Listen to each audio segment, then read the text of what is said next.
आज का हमारा विषय है वितरण का आधुनिक सिद्धांत।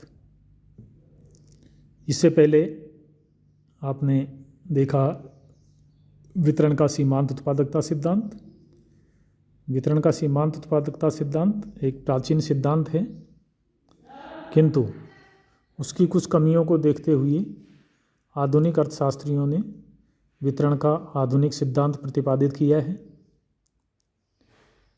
क्योंकि चाहे वस्तु हो या साधन हो, बाजार में उनकी कीमत मांग एवं पूर्ति के संतुलन द्वारा ही निर्धारित होती है। अतः वितरण के आधुनिक सिद्धांत में भी किसी भी साधन की कीमत उसकी मांग एवं पूर्ति के द्वारा निर्धारित होती है। हालांकि वस्तु की मांग, पूर्ति तथा साधन की मांग एवं पूर्ति में कुछ बेसिक अंतर होते हैं, वो मैंने प्रीवियस वीडियोज़ में आपको बताया है। इस सिद्धांत की भी कुछ मान्यताएं हैं जो लगभग सीमांत उत्पादकता सिद्धांत से ही मिलती जुलती हैं। जैसे पहली मान्यता है, साधन एवं वस्तु दोनों ही बाजारों में पूर्ण प्रतियोगिता की स्थिति विद्यमान होती है, ऐसा हम मान लेते हैं। दूसरी, परिवर्तनशील अनुपातों का नियम क्रियाशील रहता है, जिसे हम उत्पत्ति ह्रास नियम भी कह सकते हैं। तीसरी मान्यता है, साधन की सभी इकाइयां समरूप होती हैं, यानी एक जैसी होती हैं सभी इकाइयां। चौथी मान्यता, प्रत्येक साधन पूर्णतया विभाज्य होता है, यानी साधन को हम कुछ सीमा तक उसका विभाजन कर सकते हैं।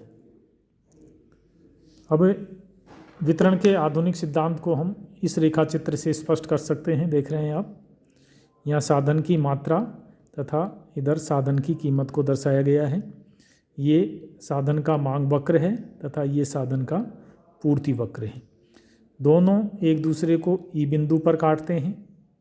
अतः हम ये कहेंगे कि ई बिंदु पर साधन बाजार का संतुलन है तथा 0P साधन की कीमत निर्धारित होती है।